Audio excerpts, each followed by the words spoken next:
Hi everyone. We're going to move on to exponential decay today, which will be pretty similar to exponential growth. It's just things are decreasing. And so the way I do this in class, and you can do this on your own with the way I have set up here, we do an activity where everyone in class stands up and each has a die or dice, whatever you want to call it. And each person rolls a dice. And if they get a 1, they sit down. And then we just record how many people are standing after several rolls of the dice. So since you're not in a classroom setting, I have found for you a website that's as a simulation of a dice roll. Okay, so we're gonna do that. I'll show you the idea of that here. Basically, here's results that I had from a previous class where there were 17 students in the class. And as we rolled, the number of people standing decreased all the way down to 0 after 14 rounds. When we graph the numbers, it looks like this. Yours is going to look like whatever it looks like by random chance with the rolls of the dice as well. And then we can analyze these numbers and the situation and the exponential decay situation. So presumably, I'm doing this as an example, so this must be exponential decay, and we'll see why. So numbers, obviously for you, if you're doing this, you could set it as whatever class number you wanted to start at, right? And so if one roll of the dice, and you have how many ones here? 1, 2, 3, 4 of them. So that drops the class size down to 13. It's a nice efficient way of doing this. Contemplating doing it in my class like this. I don't have dice flying around. Anyways, so roll the dice with 13. And we have none. So it stays as 13. So basically I'd have a 17, then a 13, and then another 13 in the table. Roll again. And we got 1, 2, just 2 of them. So we'll go down to 11 and so on. You get the idea. Okay. I don't need to do the whole thing here. Just that's what you can do. So rolls each time you do it, right? So then that dropped to 9 and so on and so on. Okay. So pretty easy to do. So you end up with data that's based on the chance of rolling dice. Okay. So when we start to look at this, one of the things we can do to analyze the pattern and so on is certainly draw like a curve of best fit of some sort. So that line kind of matches that and pattern we have. And then the next thing we could do is we can start to think about, analyzing the numbers. So if we looked at first differences, they're certainly not constant. We could look at second differences even. Did I have a page for second differences? I forget. Give me a sec here. So we could try second differences as well. I could just clone this page and show that. But really, I think you can tell it's not really going to have constant second differences. So we're ruling out linear, we're ruling out quadratic, and so on. I might as well just do it on this page, right? So here we're saying it's not constant, therefore not linear. And then if we were looking at the first differences, where we went up 9 and then went up 3, and then down to, is that right? 6. Whatever, yeah. Like obviously these are not constant either. So it's not quadratic, and so on. So when we get to the analysis that does lead to something useful, we start looking at the ratio, the common multiple along the way. And so it's never going to be exact, but a multiple of 0.64 going from one to the other when you divide the 11 by the 17 and so on, a 0.727, a 0.75, a 0.66, and so on and so on. End up finding that averages out, at least with these ones that I did the average for during that class, about 0.7855 is the multiple going from one to the other. So right away, based on what we already know about the format of an equation of an exponential function, if we have a common multiple, then you'd have your initial value and you'd have your multiple and to a power, and you're good to go, right? So because we have a constant common multiple right here, right? Be like, yes, we do. That means it's exponential. Okay, so I'll just put that up here. So the answer is yes. So it's exponential.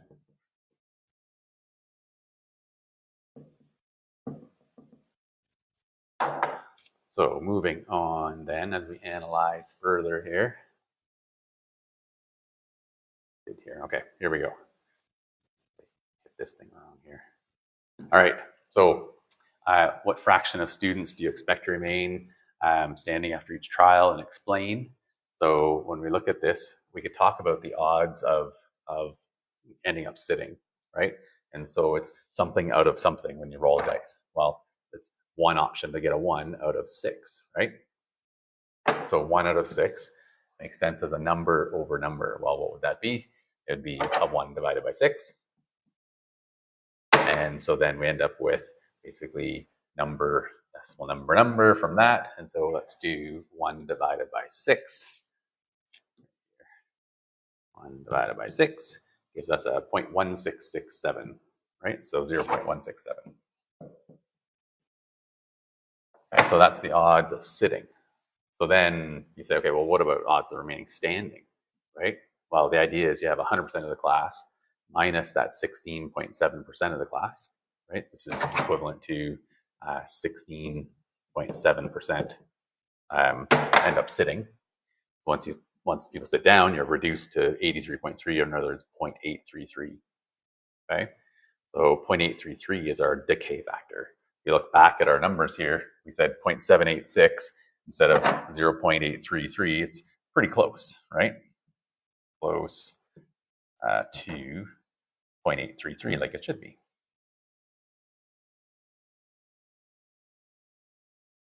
So I'm going to put here the expected 0.833. As far as experimental results go, it's pretty close.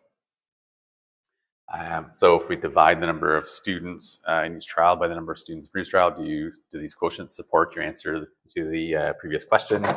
The answer is yes, right? Because it matched. Basically, why or why not? I guess we could say because it's an exponential pattern.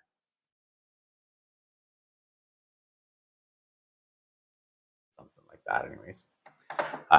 Does the graph appear to represent exponential decay? Justify your answer. The answer is yes. It has an exponential shape. So if we're used to exponential shape being like this for what we already saw for increasing, then it's the exact same kind of shape, just getting smaller and smaller, right? We have that same kind of shape like this, right? So, and what else do I have down here? What's the equation? We already did that on the. Actually, did we? No, we didn't. Did I? Yeah, I did. Right. So that's it right there. That's your 0.833. So I guess at the time, you might have been wondering. I guess I was ahead of myself. But yeah, that 0.833 came from this part here. I didn't recognize that we hadn't done that yet because I done it before recently with my in-school class. So backtrack and say, okay, yeah, we can make the equation. The equation is, of course, going to be, y equals the initial value times the common multiple. I don't know, what do you want to put in here, cm or whatever, to the power of the x. And so we have our initial class size, the 0.833 repeated times x. And so that's just an equation that's exactly like what we saw previously. The only difference is we have a decimal number in there instead of a whole number, instead of a larger than 1 number. Okay. Is there something on this page for this? I guess some characteristics to do with this. If you're talking about, does it look exponential, like it's decreasing quickly and then slower and slower and slower, we could add that to the answer here, right? So we could add in the idea that it's quick here, right? And slow, well, going backwards, I guess, but yeah, increasing slow and then quick. A lot of people mistakenly say exponential decay and growth is characterized by really quick, but actually a huge portion of it, it's slow. It's just that it has both. It has a quick section of decrease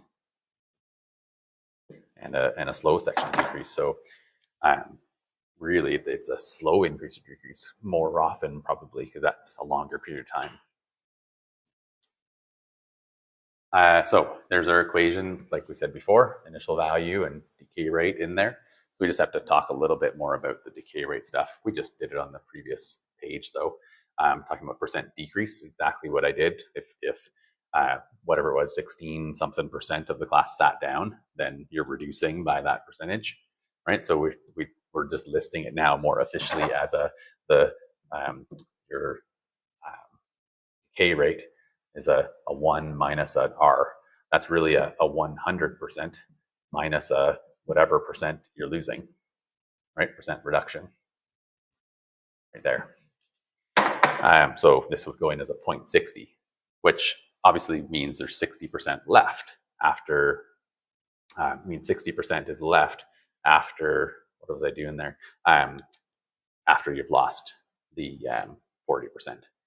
So what I was doing here was just pointing out that that just means divide by 100, right? So that's how we change from being 40 to being 0.4, normal percent stuff.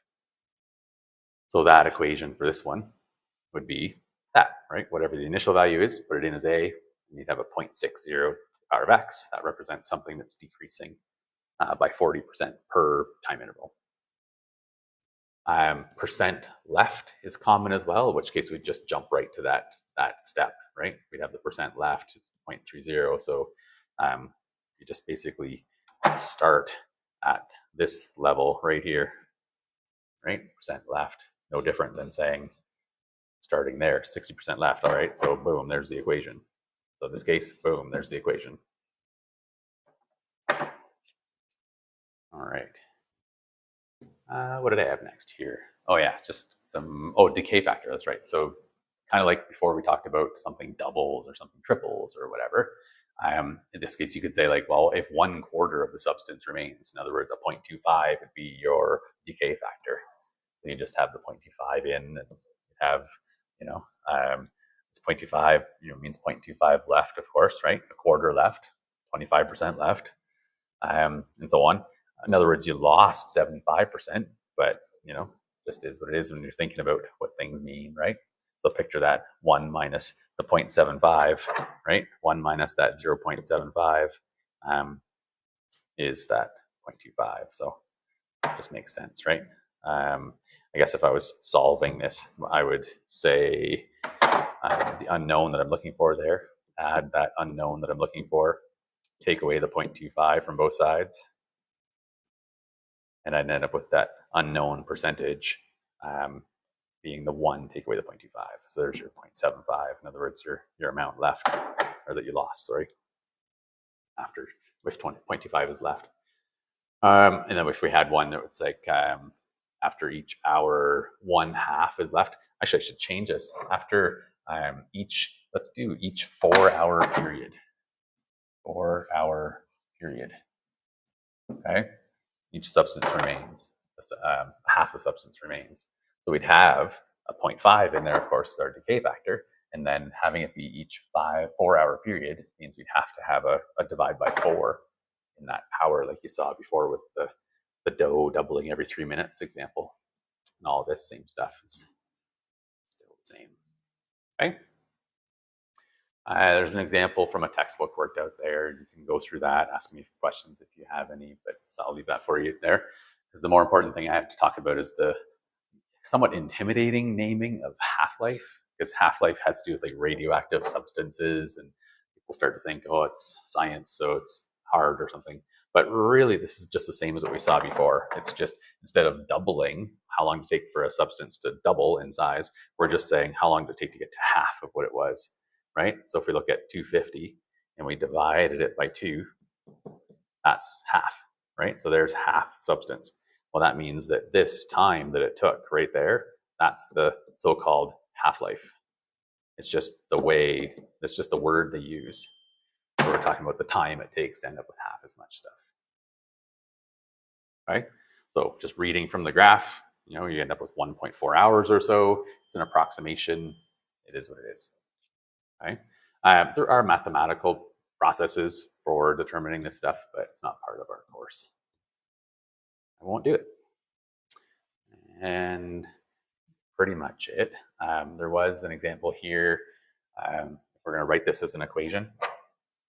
So if mine takes a 250 milligram dose, and it says each hour 40% of it is eliminated. So it has a decay rate of 40%.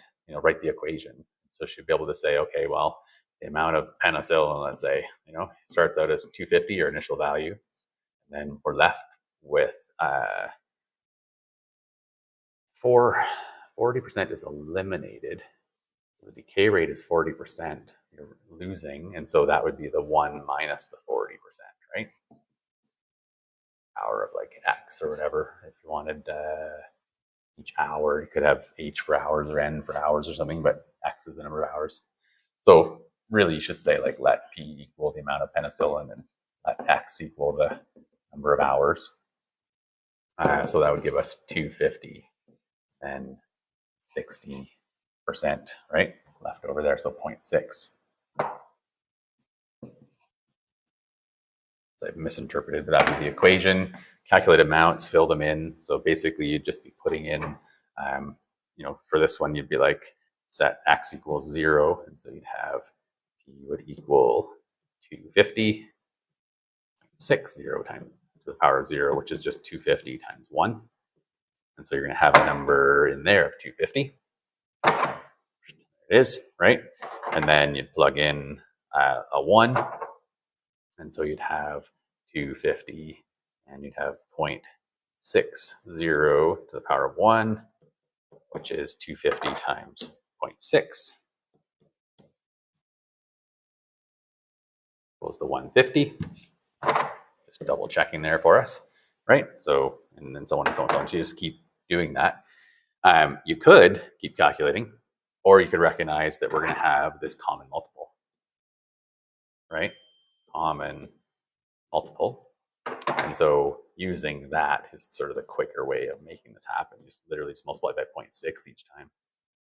Get the numbers, right? If you were to graph this thing, you would have, if you were to graph this thing, you'd have to get your scale.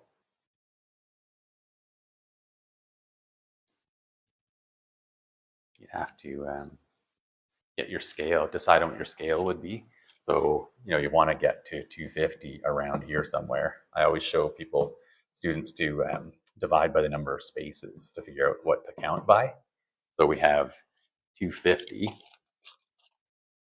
I'm almost done here, Les. So whatever. 250 divided by 20. And so we get 12 and a half. So technically, if we made each of these count by 12 and a half, we get to 250 exactly at the top. If you round up to a sort of a nice thing to count by, then it's nicer numbers, right? So we could round up to like 15 if we wanted, or 20 maybe even. If you round up, you always make sure you get there, but you use a lot of the graph. So the more you round up, the less of the graph height you use. I'm just going to go by 20. So there you have your 20, 40, 60, 80, 100, 120, 140, 160. How did I do that wrong? 20. Oh, I get it. Each space is 20. So that means we're talking about 20, 40, 60, 80, right? So yeah, let's do 20, 40, 60, 80, 100. 20, 40, 60, 80, 200. I'm going by 20, 40, 60, 80, right? So there's 100, there's 200, 20, 40, 60, 80, 300. So if I had it done by 15s, then it would have been, this would have been 30, that's all, right? 30 and then 60 and 90, but counting by sort of multiples of 30 is a little more complicated. So we only need to go to 5 here. So 5 divided by 20. Oof. So 5 divided by 20, we're talking about like 0.25 per scale, per grid. So in other words, that would be all the way out here would be a 1, right? If we want to go exactly to the end of the graph, it works out nice. So you have 0.25, 0.5, 0.75, and then a 1. So that means that would be 2, 3, 4, 5. So I've done it myself too. Like I, try to number the scale and, oh, it doesn't fit. And you have to start over again, or, oh, you didn't use nearly enough of the graph, so you have to start over again. Use a little bit of a way to decide what scale you want to use. Kind of makes it more efficient. So for 250, This is 240 to 60, so in between, starting at 250, and then at 1 goes to 150, so 20.